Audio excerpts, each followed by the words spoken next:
everyone. Today is Wednesday, February 2nd, 2022. Does Jean-Yves reveal how France plunders Mali? And this article is taken from the Togolese newspaper Ici Lome. While he thought he was exposing their new adversary in the Sahel, the Russian group named Wagner, French Foreign Minister Jean-Yves Le Drian instead unwittingly heightened doubt about the purity of his nation's intentions towards Mali and the other countries of the Sahel. The French minister Jean-Yves Le Drian accuses the Russians, who officially operate in Mali since a few weeks ago, of plundering this country. What proves that the French troops present in the Sahel for more than 8 years do not also plunder these African countries, victims of terrorism? Indeed, the head of French diplomacy recently told French journalists that the Russian group Wagner is looting Mali while tensions are rising between Paris and Bamako in recent weeks. Wagner, these are former Russian soldiers armed by Russia and accompanied by Russian logistics. In the Central African Republic, they went to predation by exchanging the security of the authorities against the right to exploit mining resources with impunity, said Jean-Yves Le Drian in an interview published by the Journal du Dimanche, JDD. In Mali, it's the same. They are already using the country's resources in exchange for the protection of the junta. They despoil Mali, criticized Le Drian, before continuing. Wagner uses the weakness of certain states to establish itself, not to replace the Europeans, and beyond to strengthen the influence of Russia in Africa. According to him, the objective of the Russian company is clearly to ensure the continuity of power of the junta. Since 2013, Paris has deployed around 5,100 troops to the Sahel region, which includes Mali, helping to support local governments and their forces in the fight against the growing Islamist insurgency that has claimed thousands of lives. Even if France did not benefit from these fights against terrorism in these countries, victims of multiple attacks, the above declarations of the French minister Jean-Yves showed how easy it is for them to loot the countries they claim to help. The French army, unfortunately, has more freedom to loot Mali than the Russians, not only for the fact that France has been here for a long time, but also because it controls certain territories that the local army cannot access. A few weeks ago, the Malian transitional government announced its desire to revise the defense agreements concluded with France. The junta denounced the violation of its airspace by a French military transport plane, A400M Atlas, having provided a link between Abidjan, Cote d'Ivoire, and Gao, Mali, when it had just closed its borders in response to the sanctions imposed on it by the Economic Community of West African States, ECOWAS.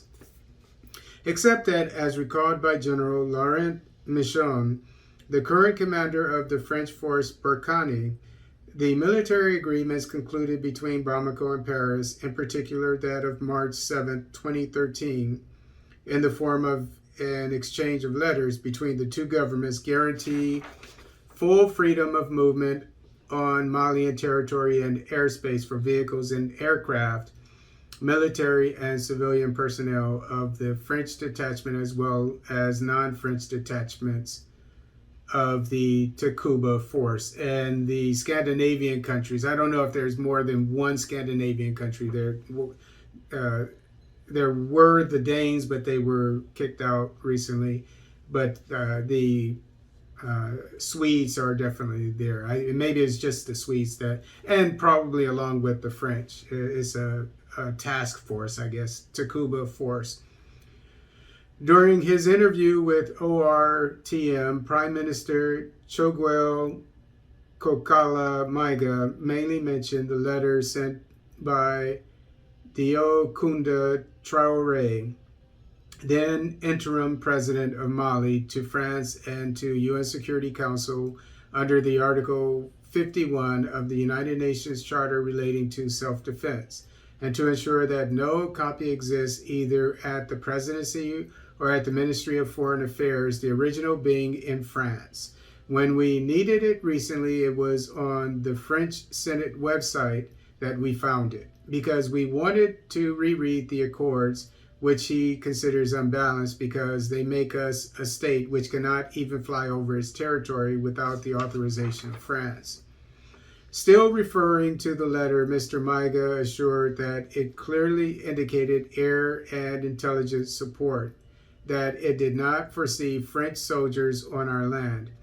And to add, they brought 4,000 French soldiers. They brought in other Africans. They brought in MINUSMA, prohibited the Malian army from accessing part of its territory, while they claim that it is to recover the integrity of the territory. So there is a soothing discourse waiting for the rude awakening and reality.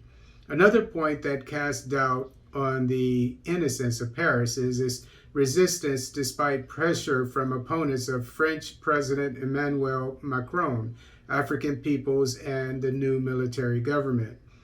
Since the coup d'etat in Mali, demonstrations in Burkina Faso and Mali have continued to denounce the presence of French armed forces in their territories. Despite everything, France resists at the same time the pressure of the jihadists and the peoples that it saves. Moreover, a few hours after the Malian authorities gave the French ambassador 72 hours to leave their country, candidates for the next presidential election in France have again questioned the presence of the French army in Mali. And this is exactly what made me, there are so many reasons why I knew that the French shouldn't be there. But one thing here that I didn't know, there two things. One, that according to this accord that's in France, and it seems that this accord is it conflicts with the UN law.